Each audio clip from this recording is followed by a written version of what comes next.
geralmente nos deparamos no dia a dia com microindutores que têm a aparência de resistores. São os microindutores axiais. Se você tem interesse em aumentar o conhecimento nesse componente, segue assistindo esse vídeo comigo. Roda a vinheta.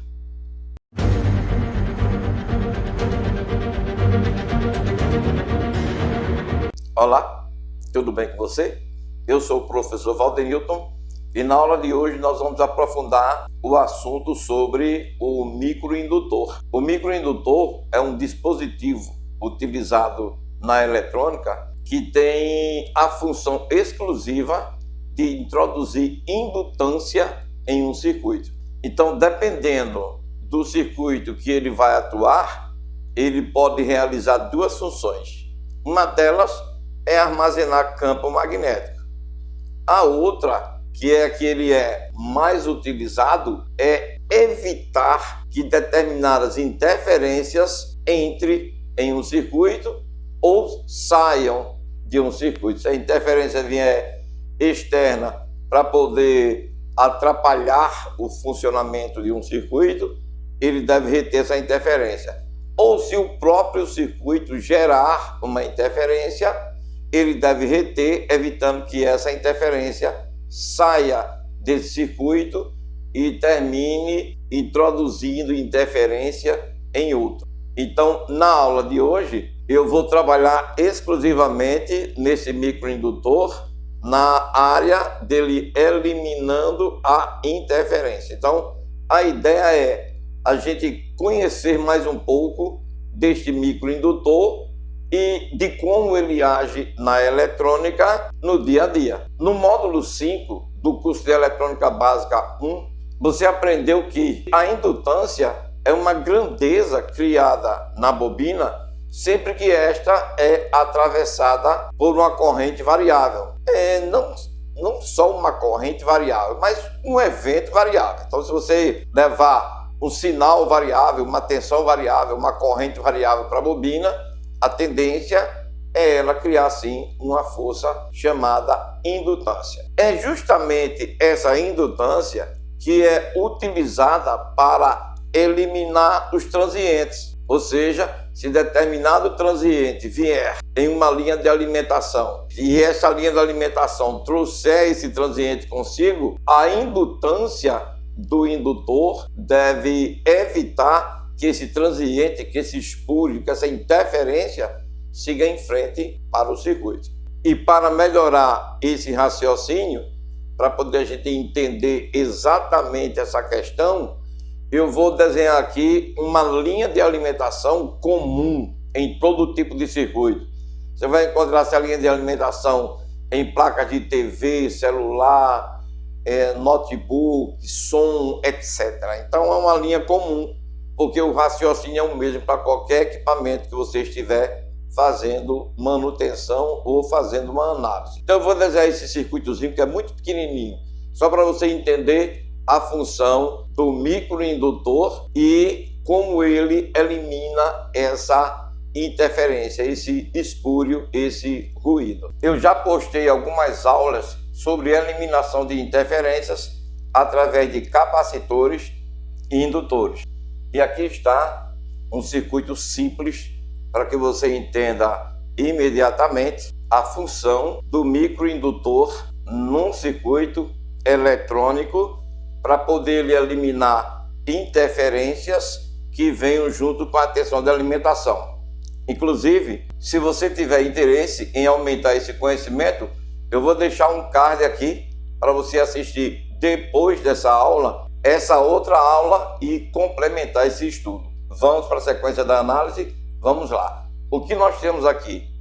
Eu tenho um filtro LC, não é? Formado por 4 capacitores e um microindutor. Olha o detalhe. Qual é a função desse circuito? Eliminar qualquer tipo de interferência que venha da tensão de 3,3 volts normal. Então, um circuito, um CI, um circuito integrado, ele é responsável por gerar a tensão de 3,3 volts. Essa tensão de 3,3 volts é chamada de normal porque ela só surge depois que a televisão é ligada. No estado de stand-by, essa tensão não existe. Agora, quando o usuário aperta o botão Power, surge uma tensão positiva de mais 3,3 volts, chamada de normal. Esse normal é justamente porque a televisão entrou em operação, o usuário quer assistir televisão.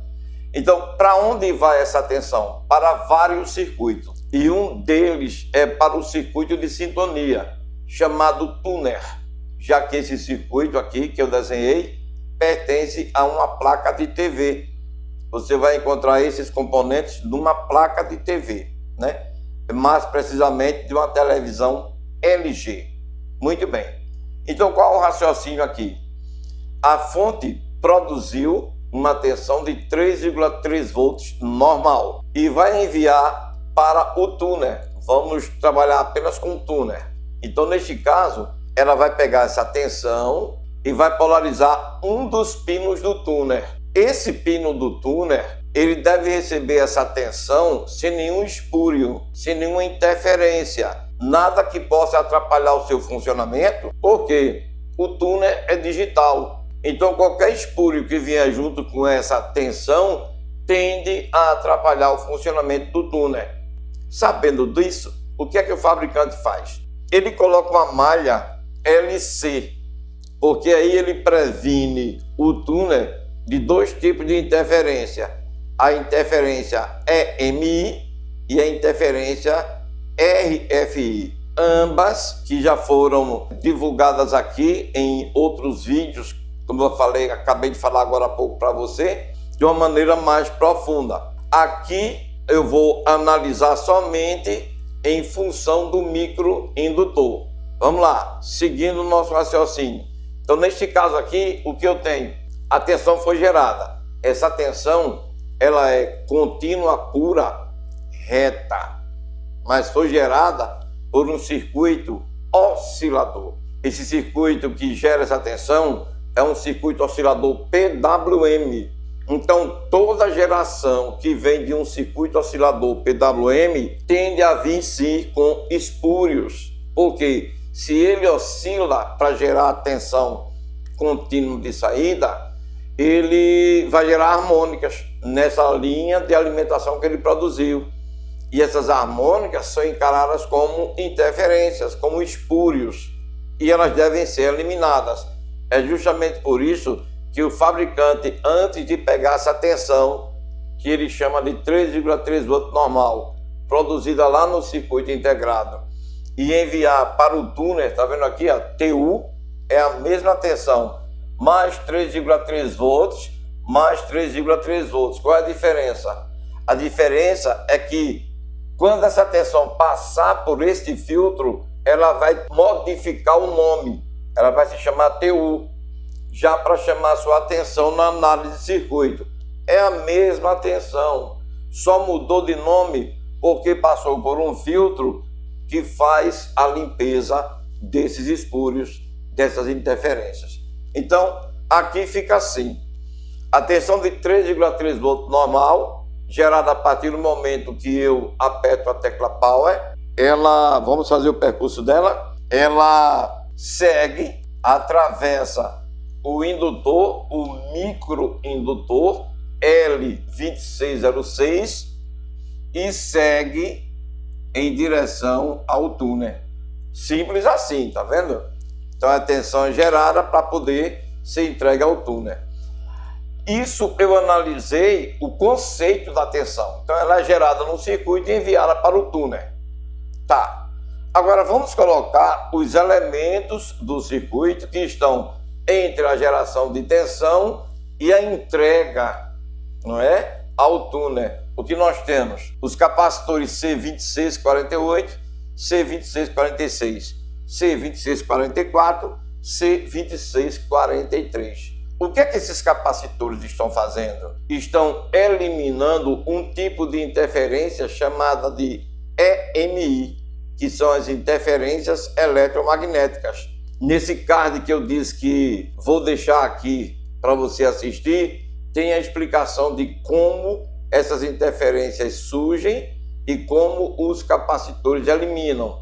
Aqui eu vou fazer só um resumo, porque no outro vídeo você pode ver isso de uma forma mais completa. Veja, essa tensão ela pode vir junto com interferências eletromagnéticas geradas no próprio CI oscilador de onde ela foi produzida. Então, o que é que o fabricante faz? Como essas interferências eletromagnéticas são em forma de frequências harmônicas, as frequências harmônicas elas vão ter frequências diferentes de acordo com a sua produção, desde a origem até o seu deslocamento no tempo. Essas frequências elas vão tendo valores diferentes, ou seja, elas vão aumentando desde a frequência principal, em função do tempo, essas frequências vão aumentando de valor de frequência, não é? Então veja, como essas frequências vão aumentando o valor, o fabricante coloca capacitores para poder capturá-las de valores diferentes. Então o C2648 ele é de 0,1 microfarad.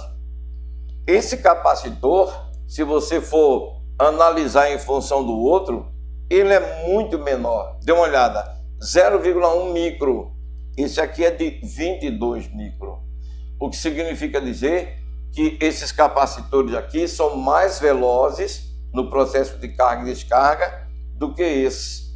Trocando em miúdos, esses capacitores, ou seja, o C2648, está aqui para reconhecer as interferências de maior velocidade e o C2646 está aqui para perceber, identificar, capturar as interferências de menor velocidade.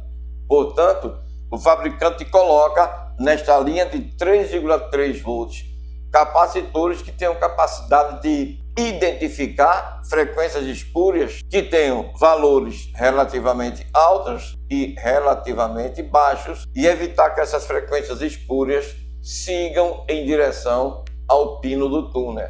Como os capacitores fazem isso? Através de um assunto que você estudou lá no curso de eletrônica básica nível 1, no módulo 4, pela reatância capacitiva. Você está lembrado disso? Você está lembrada desse assunto? Ou seja, eu tenho uma tensão contínua de 3,3 volts chegando ao capacitor C2648. Como é que um capacitor se comporta quando ele recebe tensão contínua pura? Ele simplesmente se comporta como uma chave aberta. Então, para a tensão contínua de 3,3 volts normal, esse capacitor não existe para o circuito. Ele é uma chave aberta. Mas, e se essa tensão contínua, em determinado momento, ela vem com uma frequência espúria, uma frequência que varia no tempo, você entendeu? Então aí o capacitor muda de comportamento. Você aprendeu isso também lá no módulo 4 do curso de eletrônica básica nível 1.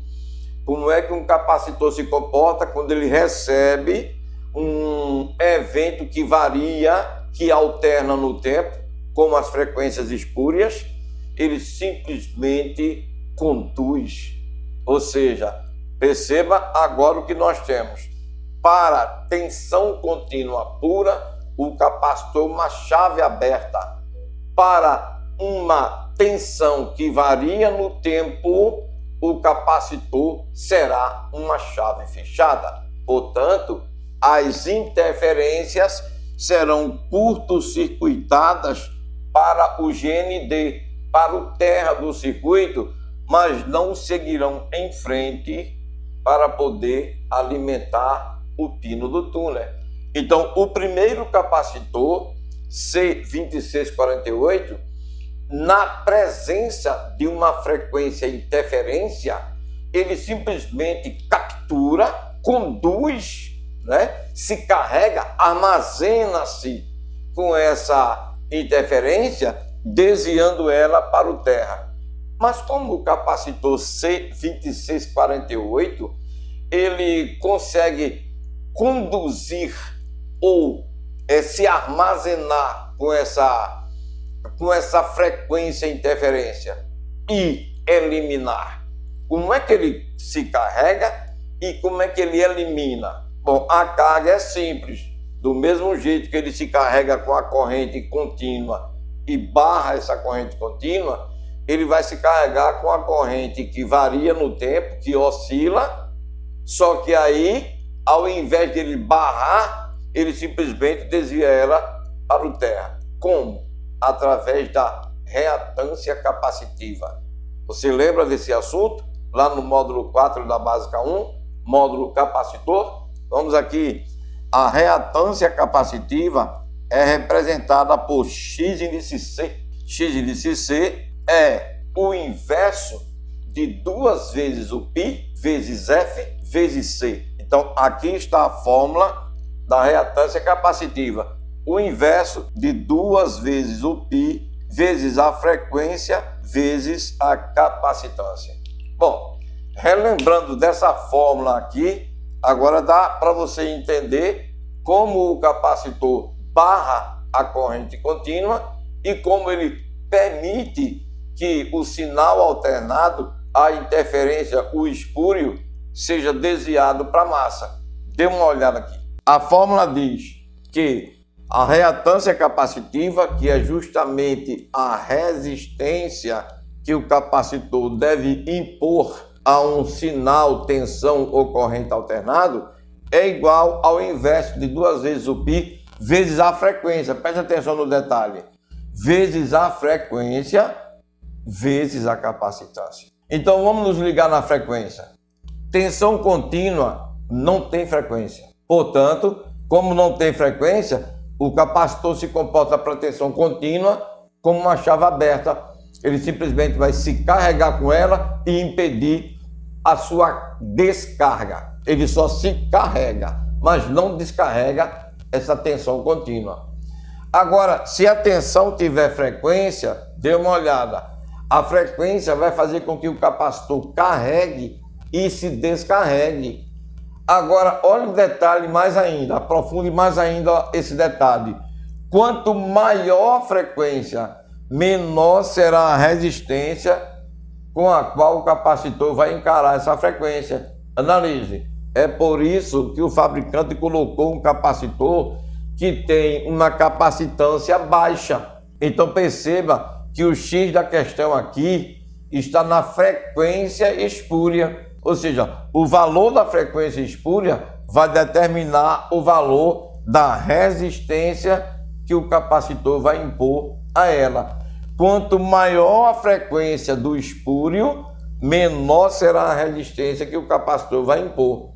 Então, analise que o valor calculado pelo fabricante aqui é um valor que está compatível com as interferências, com os valores das frequências e interferências que vão surgir na produção dessa tensão de 3,3 volts normal. Então, neste caso, veja, quanto maior a frequência, menor a reatância. Então, o capacitor praticamente vai funcionar como um curto para as altas frequências que vierem juntas com a tensão de 3,3 contínua.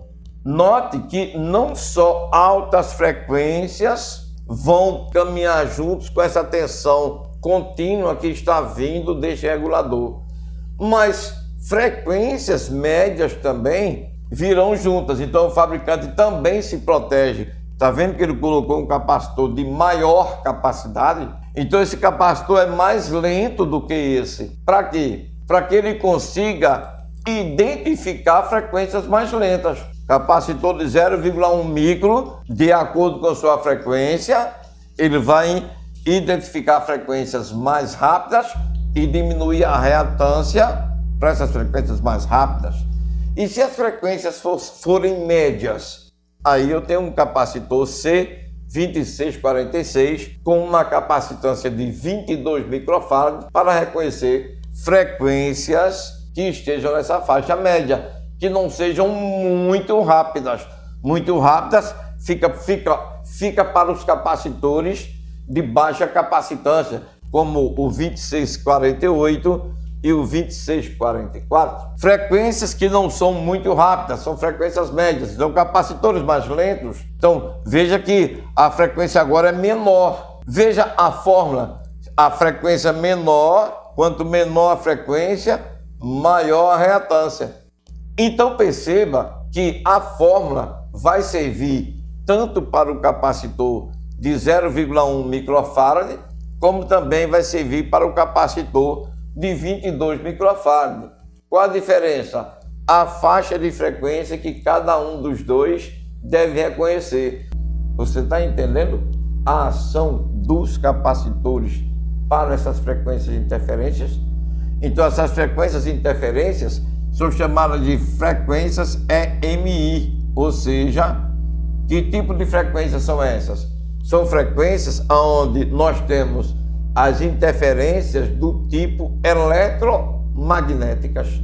Então perceba que antes de passar pelo indutor, que é justamente o foco da nossa aula, o fabricante já faz a eliminação das interferências eletromagnéticas que possam vir com a tensão contínua de 3,3.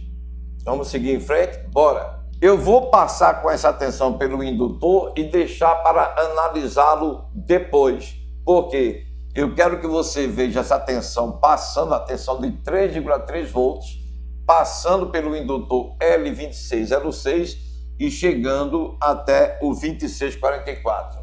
Como é que ele vai funcionar? Da mesma forma que o 2648, inclusive aplicando a mesma fórmula. Então, eu não vou repetir a mesma análise. Só vou dizer para você que o 2648 fez numa frequência EMI, o 2644 vai fazer da mesma forma. Aí você pergunta, e precisava colocar mais um capacitor aqui para poder fazer essa limpeza? Precisa. Precisa porque o circuito que está aqui é um circuito totalmente digital que deve receber essa tensão de uma forma limpa, sem nenhum espuro, sem vestígio nenhum de interferência. Então o fabricante repete a limpeza após passar pelo indutor, porque tem essa coisa também, né? Pode ser que haja alguma interferência que não consiga ser capturada por esses dois capacitores, e se elas interferências passarem pelo indutor, nós teremos o mesmo conjunto fazendo a eliminação dessa EMI. Ou seja, esse segundo filtro aqui, o que ele faz é garantir que de forma alguma frequência e interferência siga para polarizar o pino do túnel. Então, nenhuma frequência de interferência do tipo EMI conseguirá chegar a este pino do túnel. Essa tensão de 3,3 volts normal é uma das tensões que polariza os circuitos integrados digitais do túnel dessa TV LG. Para esse túnel ainda vai uma tensão de 1,2 volts, e essa tensão é para o núcleo, é a tensão do core do processador que fica dentro desse túnel. Além dessa tensão aqui de 3,3, ainda vai a tensão de 1,2. E essa tensão vai com esse mesmo raciocínio. Vai ter um filtro também LC para ela, para que essa tensão de 1,2 que vai para o core do processador não entre nesse processador com interferência. Muito bem. Seguindo. Agora sim, uma vez você sabendo que esse segundo filtro elimina EMI, interferências de natureza EMI, da mesma forma que esse elimina, então agora vamos colocar em pauta o indutor L2606. Se você deseja aprender eletrônica básica de uma forma fácil, porém objetiva, direcionada a conserto e com análise de circuito, para facilitar o seu dia a dia na bancada, clica aqui no primeiro link de descrição desse vídeo e entre para a nossa turma Master de Eletrônica Básica e junte-se aos alunos Master que lá estão. Espero você na sala de aula virtual. Tchau! É um microindutor que tem a seguinte função: evitar que interferências do tipo RFI entre no pino do túnel. Então, vou colocar aqui, ó, RFI. O que é RFI? São interferências de radiofrequência. Olha o detalhe. Eu comecei esse vídeo comentando com você que o indutor ele tem duas funções. Uma delas é armazenar um campo magnético. A outra é justamente essa, eliminar interferências. Então perceba que neste caso aqui especificamente, a tensão de 3,3 volts normal, que é uma tensão contínua pura, ela pode vir também embutida com uma interferência do tipo RFI. Que tipo de interferência é essa? É uma interferência que não vem pelas trilhas. No caso, seria fios, mas como estamos falando de uma placa, então não seria fios, seria trilhas. Então veja, a interferência EMI trafega pelas trilhas. A interferência RFI trafega pelo espaço. Então perceba, para evitar que esse tipo de interferência por radiofrequência se apodere da tensão de 3,3 e siga para o pino do túnel, o fabricante coloca um microindutor e este microindutor tem a seguinte função: eliminar a RFI. Como esse microindutor elimina a RFI? Da mesma forma que o capacitor elimina a EMI, através da reatância indutiva. Então perceba o seguinte, essa tensão que é contínua, ela neste momento vem incorporada com uma RFI. A RFI é uma frequência bem mais alta do que a frequência EMI, do que essa frequência de interferência EMI. Então perceba, eu tenho tanto a reatância capacitiva para capacitores, como também tenho a reatância indutiva para indutores. A reatância indutiva você estudou lá no módulo 5 do curso de Eletrônica Básica nível 1. E a reatância indutiva ela tem uma fórmula própria, onde ela diz que X de L é igual a 2 vezes o π vezes F vezes L. Eu vou escrever aqui para você entender como esse microindutor elimina a frequência de RFI observando apenas a fórmula. Pronto, e aqui está. Eu escrevi aqui em cima a fórmula da reatância indutiva. Olha o que ela diz. Reatância indutiva é igual a 2 vezes o π vezes a frequência vezes a indutância. Então, o que a gente está vendo aqui? Que essa fórmula é direta, enquanto a fórmula da reatância capacitiva é inversa, a fórmula da reatância indutiva é direta. O que é que eu quero dizer com isso? O seguinte, olha a frequência. Se houver um aumento de frequência, eu terei um aumento de reatância. O que é a reatância? É a resistência que o indutor vai oferecer à variação de um evento. Tá vendo? Então, se esse evento chegar variando, ele vai provocar no indutor a reatância indutiva, que é uma resistência. Então, olha o detalhe.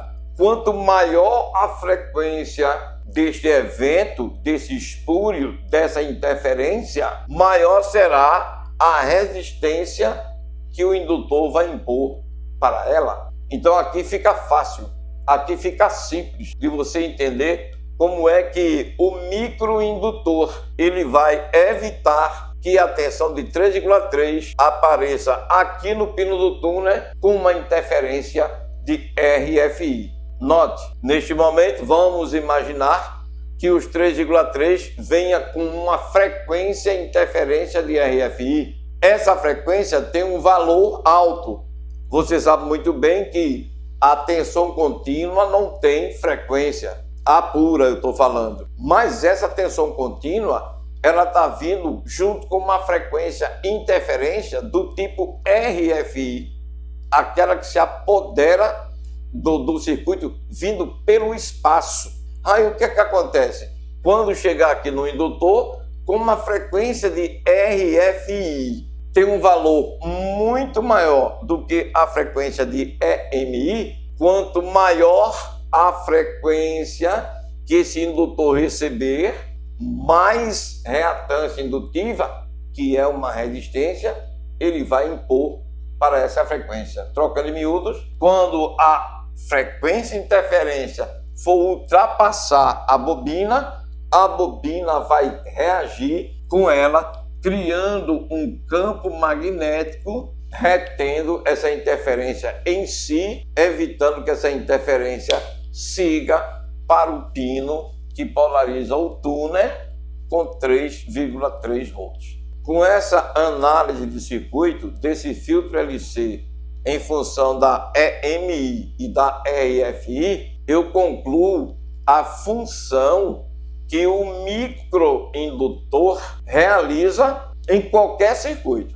Eu estou aqui num circuito de TV digital, mas se você conserta celular, você vai ver esse circuito na área de celular. Se você conserta a placa-mãe de notebook, você vai ver esse circuito na placa-mãe de notebook e assim por diante. Então, esse circuito ele é muito comum, porque a maioria das fontes hoje elas são produzidas por circuitos osciladores PWM ou por circuitos do tipo Buck ou até Booster. Então, todos esses que eu falei geram interferências, porque eles trabalham chaveando. E essas interferências, essas harmônicas, elas não podem adentrar nos circuitos para onde essa tensão que eles produzem vai ser enviada. Aí o que é que o fabricante faz?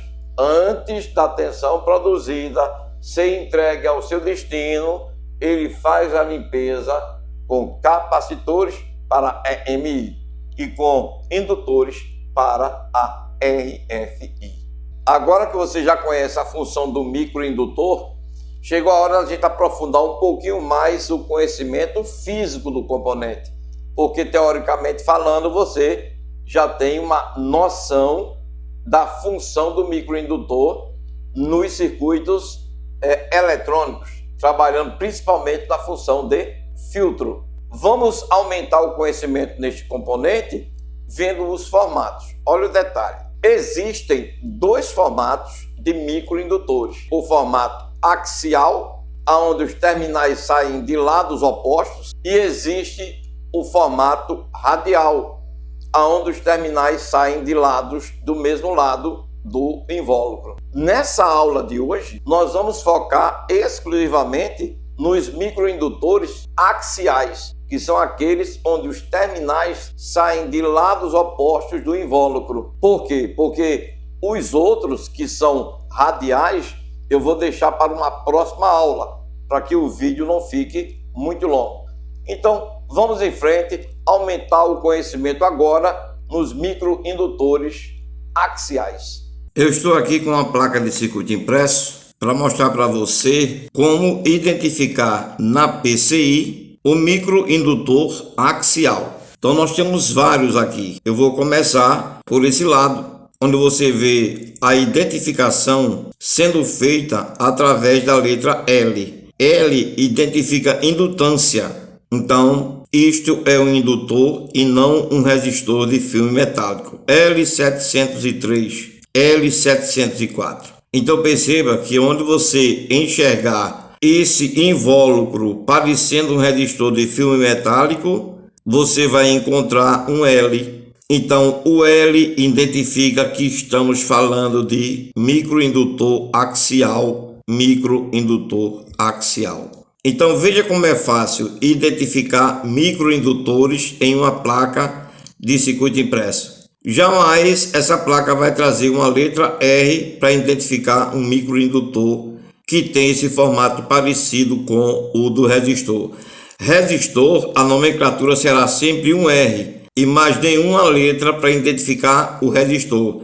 R, R, R, então você nunca vai ter uma letra a mais para identificar um resistor fixo. O indutor vai trazer a letra R. Então, dessa forma, a gente identifica os microindutores de uma PCI. Os microindutores, eles podem ter cores variadas. Por exemplo, nós estamos aqui com um microindutor de uma cor verde. você vai encontrar outras cores, outras tonalidades de verde também, além de cor azul, marrom escura e assim por diante. Então isso não identifica que é um microindutor. O que identifica que é um microindutor é a letra L. Na sequência, eu vou mostrar para você como identificar o valor nominal e a tolerância dos microindutores axiais. Eu tenho aqui no protoboard um microindutor axial para poder identificarmos o seu valor nominal. Então, a primeira coisa a se observar é o seguinte: veja que nós vamos utilizar o mesmo raciocínio de identificação de um resistor, porque ele está vindo com anéis coloridos. Então, esse microindutor será identificado da mesma forma que um resistor, seja ele de carbono ou filme metálico. Outra coisa também é a seguinte: ele é chamado de axial porque os terminais saem de lados opostos ao invólucro. Então, um terminal para o lado esquerdo, outro terminal no lado direito, torna esse microindutor axial. O microindutor axial tem uma tabela de identificação própria, que eu vou mostrar para você agora na sequência, que permite identificar o valor nominal e a sua tolerância. Essa tabela ela é igual à tabela de identificação de resistores, mas adaptada para identificação de microindutores. Através dessa tabela, eu posso identificar o valor nominal e a tolerância deste microindutor. Vamos à tabela. E aqui está a tabela que permite identificar microindutores axiais. Perceba que a sequência de identificação dela é muito parecida com a dos resistores. Algumas adaptações foram feitas para que essa tabela servisse para a identificação de microindutores. A adaptação foi feita na faixa da tolerância. A coluna 1 equivale à cor do anel, como você já bem conhece da identificação de resistores. E agora vamos para as faixas que podem vir no microindutor axial. Primeira faixa equivale a um algarismo significativo. A segunda faixa equivale a um algarismo significativo. A terceira faixa equivale ao elemento multiplicador. E na quarta faixa tivemos uma modificação, que é justamente a tolerância. Em resistores, nós não temos tolerância com a faixa preta. Perceba que no indutor tem sim. Então, se você tem um indutor aonde a última faixa é preta, identifica um indutor onde sua variação é de mais ou menos 20%. E aí segue marrom, mais ou menos 1%, vermelho, mais ou menos 2%, laranja, mais ou menos 3%, amarelo, mais ou menos 4%, e aqui se finda a tolerância para microindutores axiais. Além dessas tolerâncias que nós vimos aqui, também ainda pode ser vista tolerâncias no dourado e no prateado, ou seja, no ouro e no prata. Então o indutor ele pode vir com 1, 2, 3, 4, 5, 6, 7 tipos de tolerâncias diferentes. Basta você identificar o terminal que vai ficar como tolerância e simplesmente aliar a cor ao valor da tolerância. Além dessas cores que identificam a faixa de multiplicação, temos também as faixas de multiplicação ouro e prata. Ouro para 0,1, prata para 0,01. Pronto. De posse dessas informações da tabela de identificação de microindutores, podemos voltar para o protoboard e identificar os microindutores axiais que lá se encontram. Estamos de volta ao protoboard, mas dessa vez para identificarmos o valor nominal e tolerância deste microindutor axial. Temos as seguintes cores: primeiro anel, vermelho; segundo anel, vermelho; terceiro anel, marrom; quarto anel, prata. Então o que temos pela tabela? Vermelho 2, vermelho 2, marrom, quantidade de zeros ou multiplicador. Então, se eu considerar que o marrom só tem um zero, eu já tenho 220. E aqui vem uma observação. são 220 Henry, que é a unidade de medida da indutância, 220 mH, que é um submúltiplo, ou 220 microhenry, que é outro submúltiplo. Grave, toda vez que você identificar este código, ele vai para micro. Por exemplo, vermelho, vermelho, marrom, 220 microhenry, mais ou menos 10% de tolerância. Você entendeu? Eu vou repetir. Vermelho, vermelho, marrom, 220 microhenry. Decifrou o código, ele vai para a unidade micro. Então, 220 microhenry, mais ou menos 10% de tolerância, porque eu tenho o prata como tolerância. Acredito que agora você não terá mais dificuldade nenhuma de identificar microindutores do tipo axial em uma placa de circuito impresso. Você viu como é simples identificar um microindutor do tipo axial numa placa de circuito impresso? Através da serigrafia, a gente tem certeza que se trata de um indutor. Você viu também como é simples fazer a identificação de suas características elétricas, bastando para isso utilizar a tabela de identificação própria desse dispositivo, que tem pequenas modificações, em relação à tabela de identificação do resistor. Muito bem, espero que você tenha gostado dessa aula e que você tenha aprendido um pouco mais sobre a área de eletrônica. Se você gostou desse vídeo, deixe o seu like para poder ajudar o canal a se manter em atividade. Se você não é inscrito ou inscrita, inscreva-se no nosso canal e ative o sininho para receber avisos de novas postagens que nós vamos fazer. E se você tem um coração gigante, compartilhe esse vídeo com aqueles que você ama, para que eles possam também aumentar o conhecimento nessa área. Vou ficando por aqui, até o próximo vídeo. Tchau para você.